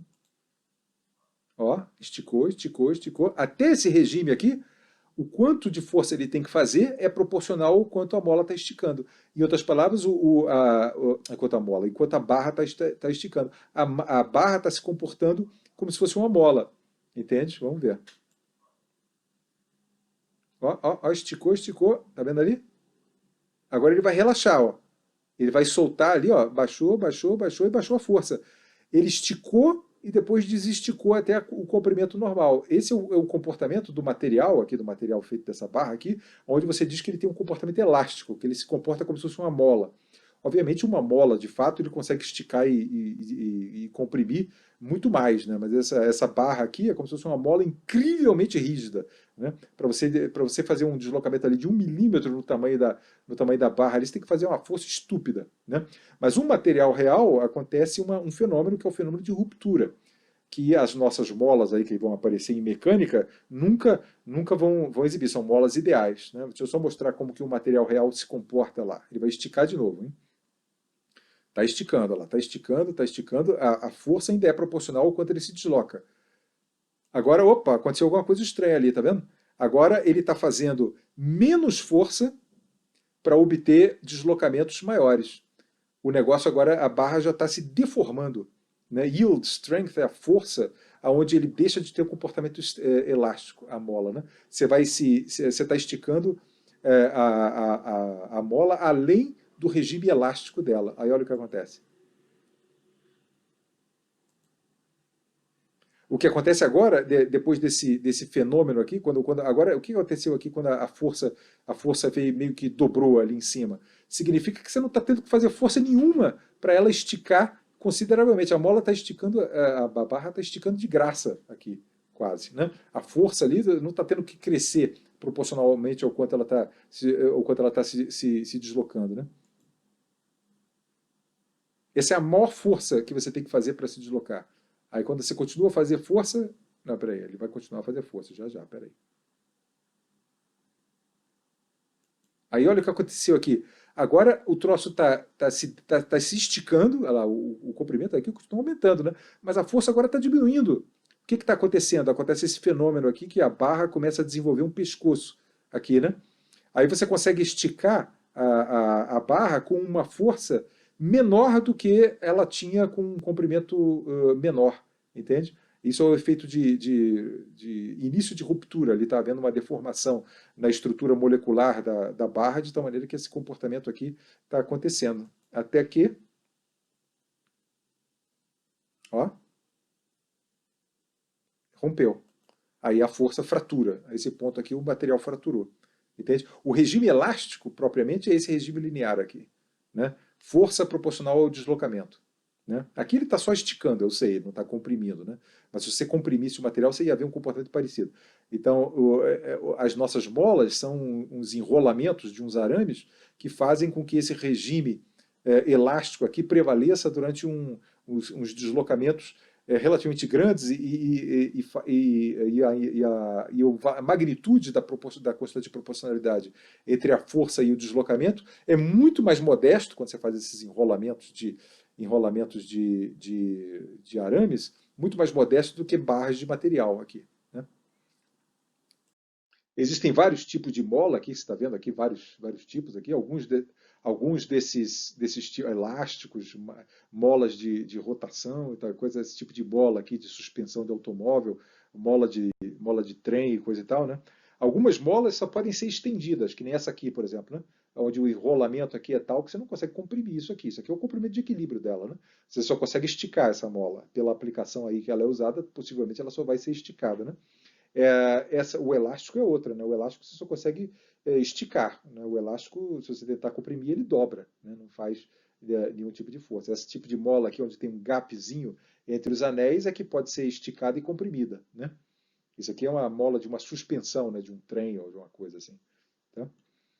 A lei de Hooke só vale para expansões e compressões modestas. Né? Mesmo molas apresentam uma certa semelhança com aquela barra de material que você acabou de ver, no sentido de que se eu pegar essa mola aqui, por exemplo, e esticar ela de 1 centímetro, aí eu vou ver que a força é proporcional a 1 centímetro. Mas se eu esticar de 10 centímetros, eu vou ver que eu consigo passar de 10 para 11 quase sem fazer força nenhuma, porque aí a mola se deformou permanentemente, né? E ela não vai fazer força de resistência nenhuma. Você ultrapassou o limite do regime elástico. Né? Então você tem sempre que prestar atenção. Quer dizer, para os nossos probleminhas aqui não vai ser necessário, mas na prática lá da vida da engenharia, que os materiais só se comportam elasticamente desde que eles se estiquem ou se comprimam uma magnitude modesta. Né? Além disso, aí começa a acontecer deformações permanentes, onde a força que o material exerce não é proporcional ao quanto ele se esticou, o quanto foi comprimido. Eles só são proporcionais quando a magnitude da compressão ou do alongamento são modestos. Okay? E o que determina a constante de uma mola? Isso aqui é uma figura de 4 suspensões de automóvel. A suspensão de automóvel é uma mola, que nem essas aí que a gente está discutindo, que tem uma constante de mola. E no meio aqui tem um troço que é uma peculiaridade, aqui vocês vão ver lá em Física 2, que é um fator aqui, que é o amortecedor, né, que faz com que a oscilação dessa mola aí seja amortecida. Né? A gente não vai discutir isso aqui agora, só em Física 2. Mas eu quero discutir a mola. Né? Claramente as molas são diferentes. O diâmetro dessa aqui é menor do que essa aqui, né? O espaçamento aqui, ó, da impressão, tá vendo essa aqui? Ó, o espaçamento aqui da impressão que é maior do que esse aqui. O número de anéis aqui é diferente, tal coisa. Eu quero saber o que determina o K de uma mola. O que determina o K de uma mola são 3 coisas. Um é o diâmetro Dzinho. O diâmetro Dzinho aqui é o diâmetro do arame, né? O Dzinho é isso aqui, ó. Tá vendo que esse arame aqui é um pouquinho mais fino que esse aqui, né? E a constante de mola é tão maior quanto a quarta potência do diâmetro do arame. Mensagem aqui, a quarta potência, tudo bem, você não tem como saber que é a quarta potência. Mas quanto mais grosso o arame, mais dura vai ser a mola. Quer dizer, a constante de mola vai ser maior. Né? A consequência da constante de mola ser maior é que se você desloca 1 centímetro uma mola de K grande, a força é enorme. Agora, se você desloca 1 centímetro uma mola com K modesto, a força vai ser modesta, entende? Quanto maior o K, mais dura vai ser a mola, mais difícil vai ser deformar a mola. E o que torna uma mola na prática mais difícil é a grossura do arame. Quanto mais grosso o arame, né, tá vendo aqui a dependência, né? Quanto maior o diâmetro do arame, maior vai ser a constante de mola. E o que torna a mola mais fracote? Esse N aqui é o número de enrolamentos. Desculpe, o D aqui, né? Primeiro D. Esse outro diâmetro que está aqui é o diâmetro do enrolamento. Né? Quanto menor for esse diâmetrozinho, quanto mais enroladinho, pequenininho for esse diâmetrozinho, mais dura vai ser a mola. Esse diâmetro aqui é grandão, né? Tá vendo? Esse diâmetro grandão aqui, no denominador, contribui para o K ser menor. Né? Esse diâmetro mais modesto contribui para o K aqui ser maior. Entende? E esse N aqui é o número de enrolamentos. Aqui é só você contar aqui, ó, quantos enrolamentos tem. Quantos anéis, basicamente, tem. Né? 1, 2, 3, 4, 5, 6. Esses últimos anéis aqui, geralmente você não conta porque eles estão colados lá em cima e tal. É basicamente mais ou menos isso.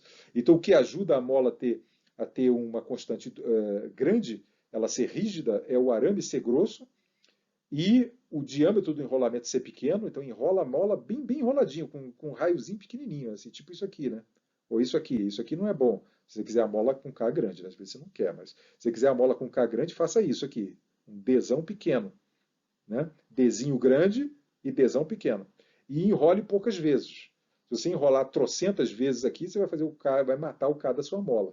Né? Se você quiser fazer uma mola dura, enrole umas 3 ou 4 vezes apenas. Né? Olha aqui a mola de um trem. Olha a mola de um trem aqui. Quantos enrolamentos aqui tem? Mas esse aqui é fixo, né? Ele não se deforma. Tem 1, 2, 3 ou 4, mais ou menos. Né? O Nzinho é 3 ou 4. O diâmetro aqui é esse, mas olha a grossura do arame que o sujeito usou. Né? Isso aqui, esse Dzinho aqui, é que faz com que essa mola aqui seja de uma rigidez estúpida. Né?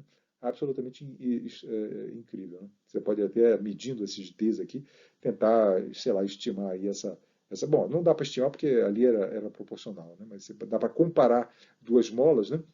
Essas molas de suspensão de carro, o arame não é nem de longe tão grosso quanto esses arames aqui, porque isso aqui é suspensão de trem, né? Tá? Ok. Uma observação aqui chave aqui é que a mola faz força nos seus dois extremos. Muitas vezes a gente pendura uma coisa só num extremo da mola. O outro extremo, geralmente a gente diz, está preso numa parede, tal coisa. Mas em certas circunstâncias, você bota coisas dos dois lados. Você tem que entender que a mola, quando está esticada ou comprimida, ela faz força dos dois lados. Né? Então, por exemplo, se a mola aqui tem esse comprimento de equilíbrio aqui, e eu estico a mola, você sente, estiquei a mola de ΔL, né? Isso é quanto a mola foi esticada ali. Né? Imagina que isso aqui, sei lá, é 10 centímetros, eu estiquei de 10 centímetros. Significa que nos dois extremos, tanto da direita quanto da esquerda, qualquer coisa que seja presa à mola ali vai sentir. Se você prender uma coisa aqui, ela vai sentir uma força para a esquerda. Se você prender uma coisa aqui, ela vai sentir uma força para a direita. Em geral, nesses problemas aí, muitas vezes esse lado esquerdo está preso na parede e esse outro cara aqui que está preso num objeto móvel. Né? Mas a parede sente força também, né? Só que ela, como ela é infinitamente massiva, não responde a essa força, né? Mas a parede sente uma força para a esquerda, se aqui tiver uma parede aqui do lado esquerdo, né? E essa massinha aqui sente a força para a esquerda também, né? Mola esticada tende a voltar ao tamanho original. Isso vai trazer os dois extremos, né, para dentro, né? Então vai fazer força nos dois extremos da mola, nunca esqueça. E se a mola estiver comprimida, aqui a força vai ser a força nos dois extremos, vai ser proporcional ao quanto a mola foi esticada. E similarmente, se você comprimir a mola, né, a mola era desse tamanho amarelo, você encurtou ela, né, ele encurtou de ΔL', a força que vai aparecer nos dois extremos é de expulsão, né? O objeto aqui vai sentir uma força para a direita, porque a mola está querendo voltar a ter o tamanho que ela tinha, né, de equilíbrio. E esse objeto que estiver eventualmente preso aqui vai sentir uma força para a esquerda. E a magnitude das duas forças é igual, é proporcional. A constante da mola é igual à constante da mola vezes o quanto ela foi encurtada. Tá certo? Ok, só um comentário, porque muitas vezes você esquece que a mola faz força nos dois lados aqui. Agora, por último, sim, agora a história da energia potencial elástica, porque diabos a força de uma mola é uma força conservativa. E qual é a sua força elástica? Bom, o primeiro comentário é que é uma adaptação aqui da expressão vetorial do trabalho. Lembra que a gente definiu o trabalho de uma força vetorial F como sendo o produto escalar da força pelo deslocamento. Né? Mas como a força aqui em questão vai ser discutida apenas em uma dimensão, eu preciso mostrar para vocês que ela pode ser escrita como a magnitude da força, né, com um sinal advindo por referência à direção que você escolhe como sendo positiva. Então está aqui o objeto, ele vai se deslocar de dx, né, e o F vai ser para a esquerda, por exemplo. Né? Aí como é que você escreveria o trabalho dessa força vermelha aqui quando ela vai daqui para cá? O dx diz que ela vai sair daqui para cá. Né? Seria o produto escalar desse vetor vermelho com esse vetor verde. Né? Mas eu posso escrever isso algebricamente como sendo o valor do f, por referência a essa direção positiva, vezes o valor do dx por referência também a essa coisa. Coisas vetoriais, quando você faz em uma dimensão, elas ficam com sinal. Né? E por isso que você tem que escolher a direção como sendo positivo. O dx ele entra como sendo uma grandeza real positiva, porque ele está na mesma direção do x positivo. Mas o f, ele entra nesse caso aqui como sendo negativo, porque ele aponta na direção oposta, né, ao x. Né? Mas o valor do f negativo nesse caso aqui o f é negativo e o dx é positivo. Né? Dá exatamente o mesmo valor do produto escalar, né? Porque o produto escalar do vetor vermelho com o vetor verde é negativo mesmo, né? Porque os dois vetores são opostos. Né? E se os dois estiverem apontando para a esquerda, por exemplo, funciona do mesmo jeito. O produto escalar do f com o dx vai dar positivo. Né? Vai ser porque os dois vetores apontam na mesma direção. Mas do ponto de vista das componentes ao longo dessa direção aqui, o f é negativo e o dx é negativo. E de fato o produto do f negativo com o dx negativo dá o mesmo valor que f interno dx. Tudo isso para te dizer que para forças que agem apenas para deslocamentos, forças unidimensionais e deslocamentos unidimensionais, a expressão do trabalho fica simplesmente o produto da força algébrico. Né? A força pode ser positiva ou negativa, dependendo se ela está agindo para a direita ou para a esquerda em relação ao sentido que você arbitrou como positivo. E o deslocamento também algébrico. O dx pode ser positivo ou negativo. Tá?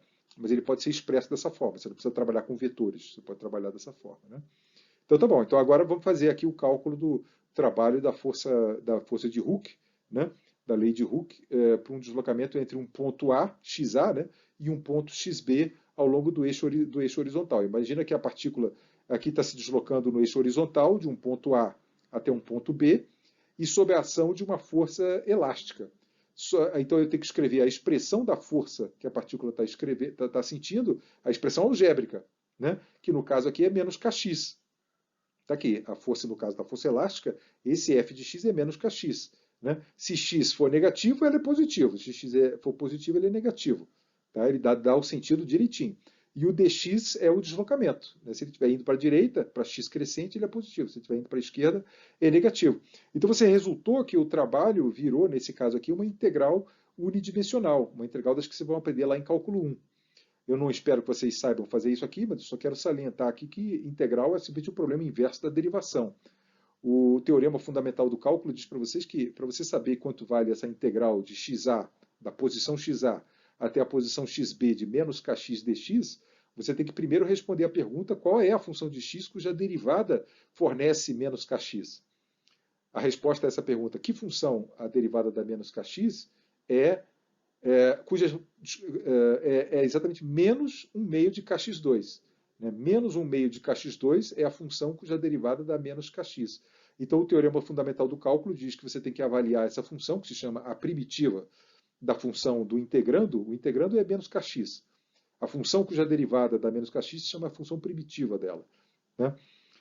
Então, você calcula o valor da primitiva no limite superior de integração e subtrai da primitiva no valor inferior. Então dá isso aqui, menos 1 meio de kxb ao quadrado mais 1 meio de kxa ao quadrado. O trabalho da força elástica só depende do ponto inicial